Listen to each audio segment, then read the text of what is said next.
या गोष्टीची पोलीस प्रशासनाने पण तुम्ही पण आमच्यासारखे सर्वसामान्य कुटुंबातले आहात याची जाणीव घेत जा आणि पोरावर गुन्हे दाखल करायचा थोडं टाळा.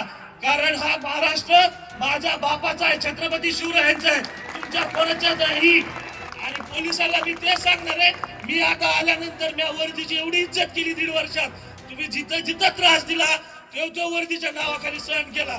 पण याच्यानंतर जो कोणी चुकीच्या पद्धतीने आणि स्मारकाला विरोध करत त्याची वर्दी बाजूला ठेवून त्याला फटके दिले जाते, हे लक्षात ठेवायचे. मी महिन्यात 20 ते 22 स्मारक बसवतो, जेवढे बनतात तेवढे.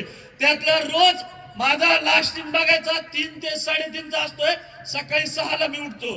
तर तुम्ही ह्या गोष्टीची पोलीस प्रशासनाने पण तुम्ही पण आमच्यासारखे सर्वसामान्य कुटुंबातले आहात याची जाणीव घेत जा आणि पोरावर गुन्हे दाखल करायचा थोडं टाळा.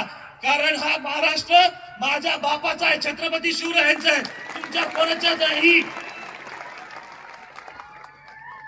आज 101 शिवस्मारक जिथं जिथं जाणार आहेत तिथं तिथं जर नाही जाऊ दिले तर उद्याच्याला जो पोलीसवाला अडीन आणि ज्या पोलीस स्टेशनने अडवलं त्याच्या दारात मी येऊन बसणार आहे, लक्षात ठेवायचं.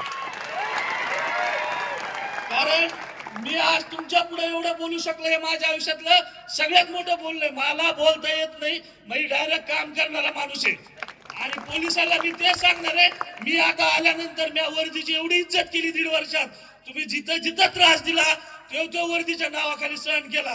पण याच्यानंतर जो कोणी चुकीच्या पद्धतीने आणि स्मारकाला विरोध करत त्याची वर्दी बाजूला ठेवून त्याला फटके दिले जाते, हे लक्षात ठेवायचे. तुम्ही सगळेजण 4:30 वाजल्यापासून वाट बघताय, बोलायला खूप काही आहे. आज महाराष्ट्राच्या परिस्थितीवर तुम्ही सगळेजणांनी विचार केला पाहिजे.